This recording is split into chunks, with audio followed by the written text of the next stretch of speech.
Yop les copains, j'espère que vous allez bien et aujourd'hui on se retrouve pour une nouvelle vidéo pour parler sport bien sûr mais surtout biathlon. Et oui, le week-end dernier on était du côté d'Östersund en Suède pour la 8e et avant-dernière étape de Coupe du Monde de cette saison 2022-2023. Bien sûr dans cette vidéo on va parler des enseignements de cette étape suédoise, mais je profite de ce début de séquence pour vous inciter à réaliser votre coup du chapeau. Généralement je vous incite à le faire en fin de vidéo histoire de casser les codes et de pas trop être prévisible à vos yeux. Je pose ça là tout de suite, maintenant en début de vidéo. Le coup du chapeau c'est quoi? C'est le like, l'abonnement et l'activation de la cloche. Ça mange pas de pain, c'est totalement gratuit et ça permet à la chaîne d'être mieux référencée, pourquoi pas, d'agrandir sa communauté biathlon et d'agrandir sa communauté de manière générale. Donc merci à toutes les personnes qui l'auront déjà fait ou qui le feront à l'issue de cette petite séquence. Parenthèse promo terminée, désormais on passe aux enseignements de ce week-end suédois qui sont au nombre de 4. Et le premier enseignement c'est que chez les femmes en cette dernière partie de saison,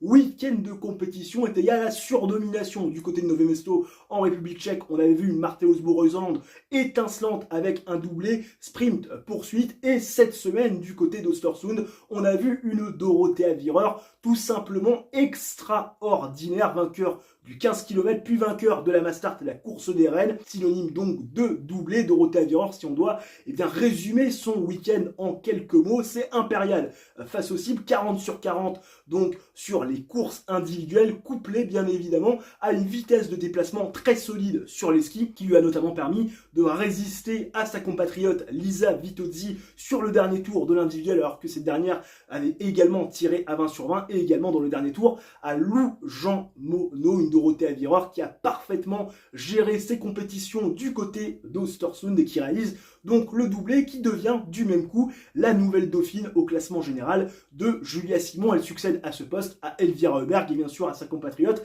Lisa Vitozzi. Elle revient à 144 points de Julia Simon à 3 courses de la fin donc de cette saison 2022-2023. D'ailleurs parlons-en de Julia Simon, notre française, leader du classement général de la Coupe du Monde avec ce dossard jaune bien installé sur ses épaules. Julia Simon, et c'est le deuxième enseignement, à réaliser un gros week-end du côté donc de la Suède avec une 4e place sur l'individuel et un podium, une 3e place sur la Mastart de la course des Rennes. Julia Simon qui réalise une très bonne opération au classement général de la Coupe du Monde, puisque elle a désormais évincé de la course au gros globe Lisa Vitozzi et Elvira Öberg. Elvira Öberg, on s'en doutait depuis déjà un petit moment, puisque la Suédoise est quand même dans une forme assez effrayante dans le mauvais sens du terme en ce qui concerne ses performances à ski. Et puis Lisa Vitozzi qui a complètement craqué sur la Mastart avec pas mal de tours de pénalité et qui désormais ne peut plus prétendre à ce gros globe de cristal. Seule Dorothea Virer est désormais en mesure de chipper le gros globe de cristal à la française. Elle a 144 points de retard à 3 courses de la fin.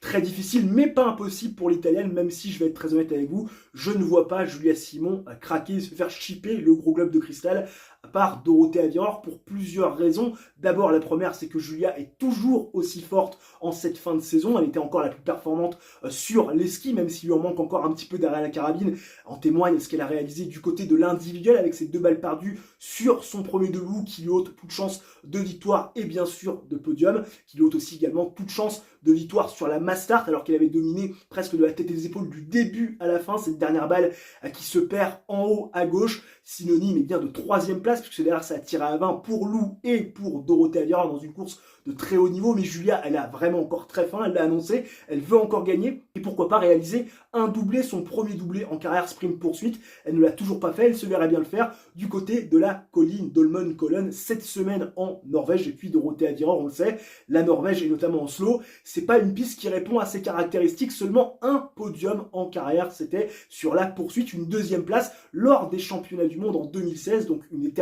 Dorothea Virer qui n'est pas très en réussite sur le site norvégien, autant vous dire que Julia Simon part très clairement favorite pour la succession de Marte Osborg-Reuseland au gros globe de cristal et mettrait fin à une disette de 18 ans côté français, et bien sûr le sacre de Sandrine Bailly en 2005. Le troisième enseignement, c'est la belle opération de Velte Sachat Christiansen. Et oui, même en l'absence des frères Bø et de Sturla Umlagrid dans la première partie du week-end, Velte Sachat Christiansen a perpétué la surdomination norvégienne avec une troisième place sur l'individuel qui lui permet d'empocher son premier petit globe en carrière et bien sûr la victoire sur la Mastart, la course des rois, prenant du même coup la tête du classement de la spécialité. Velte Sachat Christiansen qui nous offre encore une fois du Norge tout en haut de l'affiche, qui continue à perpétuer cette tradition de la surdomination norvégienne qui tue tout suspense et tout intérêt depuis le début de cette saison 2022-2023. Mais à titre personnel, je suis très heureux de voir Velte Sachat Christiansen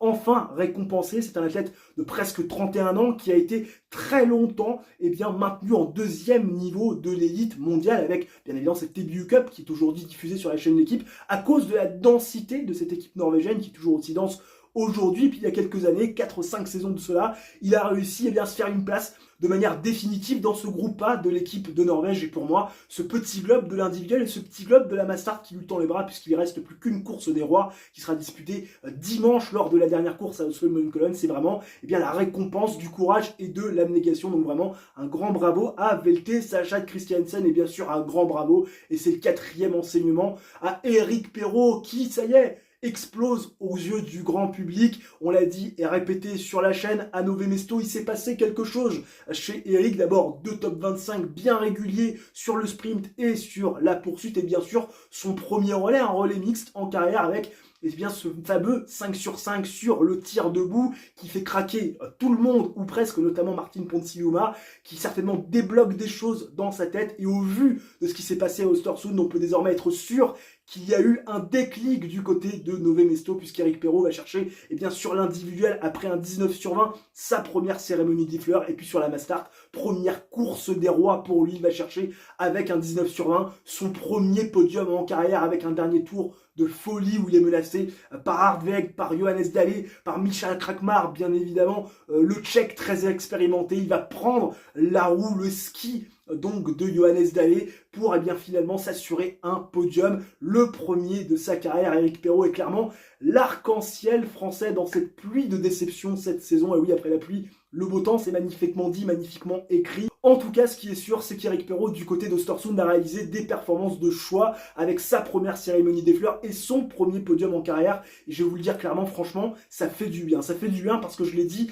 à quelques reprises dans mes vidéos cette saison, j'étais de manière générale assez déçu des performances individuelles d'Eric Perrault. Et là, le voir exploser aux yeux du grand public avec une cérémonie des fleurs sur l'individuel et un podium sur la Mastart lors de son premier départ en ligne, tout ça après être redescendu en IBU Cup et même en Coupe de France pour retravailler ses gammes et la confiance. Franchement, je trouve ça extrêmement fort. Alors bien évidemment, il faut doser ce premier podium en carrière, il faut lui laisser le temps d'évoluer. Je vois déjà des comparaisons douteuses, statistiques, avec le résultat brut par rapport à Martin Fourcade au même âge. Encore une fois, laissez-le grandir, laissez-le travailler, laissez-le se développer de manière sereine et de manière saine. On sait qu'on a un encadrement qui sait gérer, notamment Stéphane Boutiot, qui est aujourd'hui le patron du biathlon tricolore, qui a formé Martin Fourcade, qui a aidé Martin Fourcade en Coupe du Monde, au même titre que Siegfried Madey ou également Franck Badiou, à créer ce monstre qui est devenu Martin Fourcade. Aujourd'hui, au sein de l'encadrement, on a Vincent Vitos, Patrick Favre, qui sont des hommes d'expérience et qui arriveront, j'en suis sûr, à faire évoluer de manière saine et sereine Eric Perrault pour qu'il puisse utiliser son plein potentiel et pour que Eric devienne l'original de Perrault et pas une pâle copie de Martin Fourcade, parce qu'on l'a dit et répété, quand on veut copier quelqu'un, quand on a un héritage qui est parfois trop lourd à porter, souvent on se perd. Ça a été le cas dans le football pour Johan Gourcuff, qu'on annonçait comme étant le futur Zidane. On l'a même cité et titré à l'époque sur l'équipe le successeur. Ça a été le cas aussi de Grigor Dimitrov en tennis, qui a été surnommé très vite Baby Fed parce qu'il avait un jeu pur, un jeu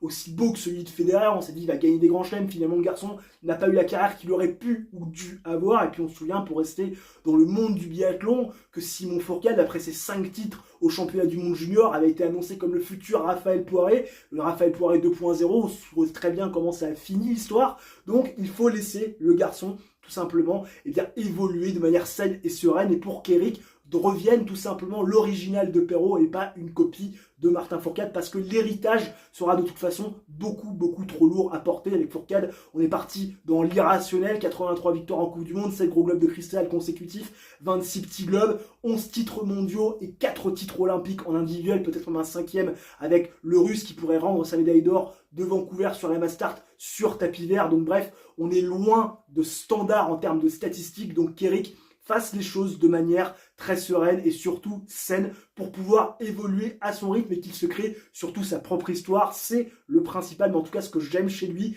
c'est son ambition. Le garçon n'a pas peur d'afficher vraiment ses ambitions et ses envies. Il l'a dit, gagner en Coupe du Monde, ça me fait rêver. Le maillot jaune, ça me fait rêver. Et il y a toujours ce fameux hashtag Road to the Victory pour ceux qui le suivent sur les réseaux sociaux, qui peut paraître peut-être assez prétentieux, mais quand on connaît le bonhomme au travers de ses interviews, clairement, eh bien, on se rend compte que c'est de l'ambition et pas de la prétention. Et puis aussi, ce qui est très intéressant, c'est qu'il est détaché, toujours très cool, très relax dans ses interviews. Le garçon, très clairement, sait prendre du recul par rapport à ses performances. Et ça, c'est ce qui pouvait manquer à certains. Et là, ce garçon, il l'a donc à surveiller. Et pourquoi pas à confirmer ce podium du côté d'Oslo Holmenkollen, dans la Mecque et bien sûr dans le pays du Nordique.